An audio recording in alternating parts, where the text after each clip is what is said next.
Ito ang reading mo, Cancer. Welcome back to our channel. Naway nasa mabuti kayong kalagayan while watching the channel. Sa general reading, kayo nang balang magpalit-palit ng situation nyo sa reading ko.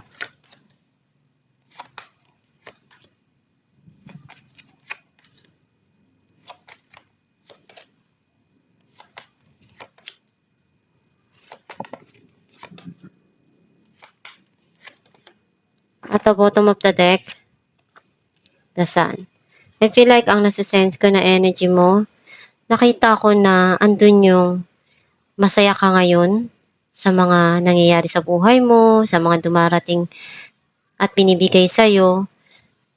Alam mo na nag-uumapaw yung kasiyahan ngayon sa puso mo. Ang mensahe ng card mo, nagkaroon ng pagtatalo, andun yung meron ka kompetensya or you feel struggle dun sa passion na to or dun sa situation.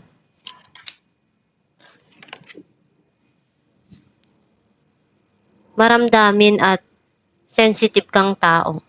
Hinahanap mo yung pagmamahal palagi na maibibigay at may papakita sa'yo. Yung pag-aalaga, pag-aasikaso.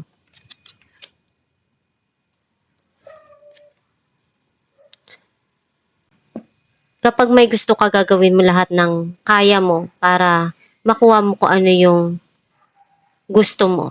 Hindi ka magpapatalo. Hindi mo isusuko kung ano yung naumpisahan mo na.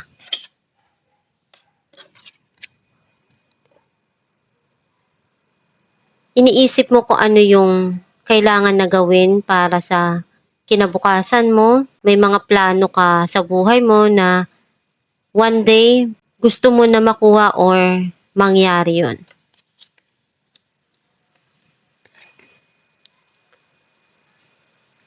Gusto mo malaya ka na nakakagalaw. Ayaw mo na may nakikialam or pinipigilan yung ginagawa mo.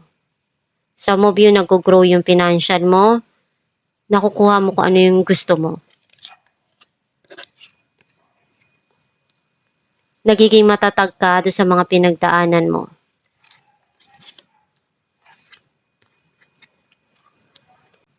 Meron ditong pag-aayos or meron darating na celebration.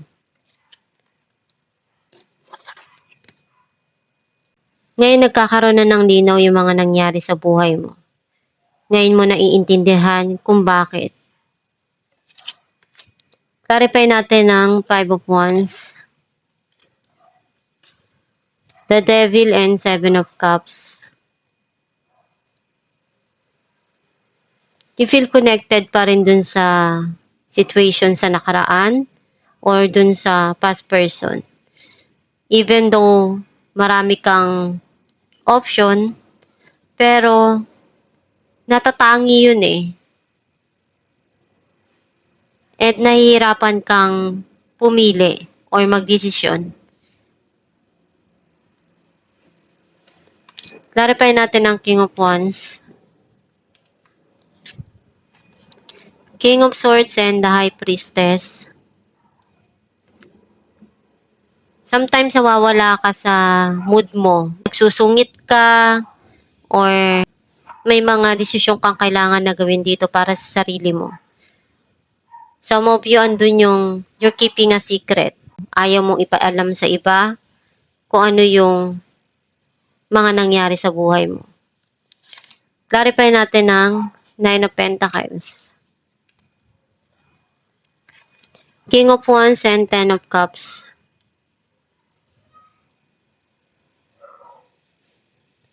Masaya ka sa kung ano yung passion mo.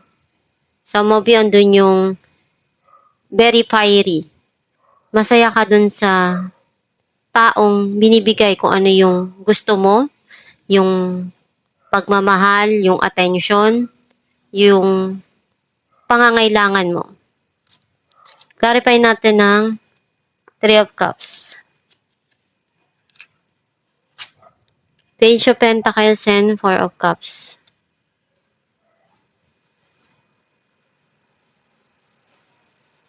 andun yung pagsisisi mo or panghihinayang. And some of you, andun yung may darating ditong offer, magkakaroon ng pagkikita at reconciliation. Clarify natin ng Queen of Cups, Six of Pentacles, and Two of Cups.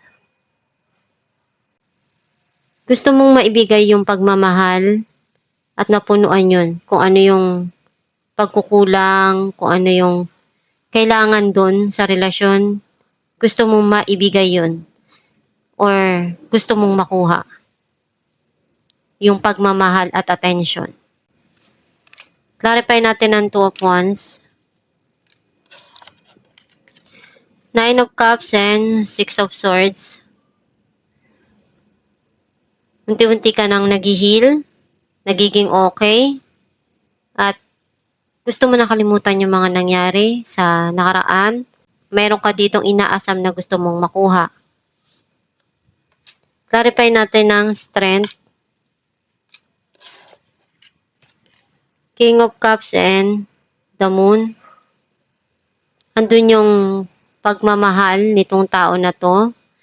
Pero, tinatago niya lang. Kasi marami siya ngayong pinagdadaanan at kailangan na desisyon na gawin at harapin. Na kailangan na mas unahin yun. Clarify natin ang Justice,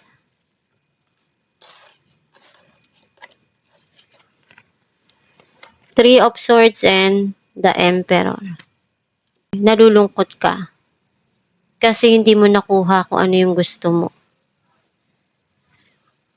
And gusto mong makuha yung justice.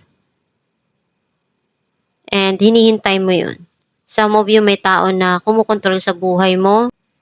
Sobra kang nasasaktan doon sa mga nangyari na yun.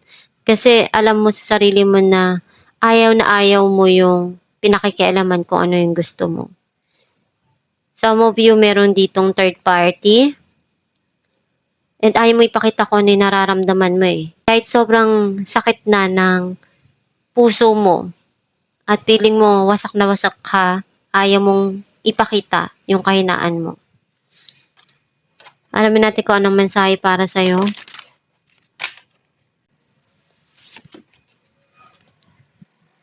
Directing my focus onto what's striving creates more of what I want. Ang mensahe para sa'yo na kung ano yung gusto mo mangyari sa buhay mo, doon ka magbigay ng attention, ng focus. Kasi kung ano yung iniisip mo, ginagawa mo, iyon din yung ibibigay sa'yo ni universe. Kung sa tingin mo, may mga bagay ka pang gustong makuha sa buhay mo, iyon yung i-manifest mo, iyon yung ilagay mo at i-attract mo sa buhay mo. Para yun din yung makamit mo.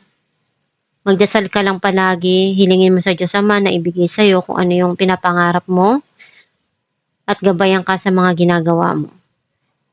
Magpakatatag ka at tibayan mo yung loob mo sa mga pinagdadaanan mo. And always be thankful kung ano yung dumarating sa buhay mo. At magdasal ka lang para magabayan ka ng Diyos sa mga ginagawa mo at maibigay sa'yo kung ano yung pangarap mo sa buhay at matupad mo yung mga gusto mong mangyari. At itong yung reading, Cancer. Kung nakaresonate ka, kindly comment down below. Thank you for watching.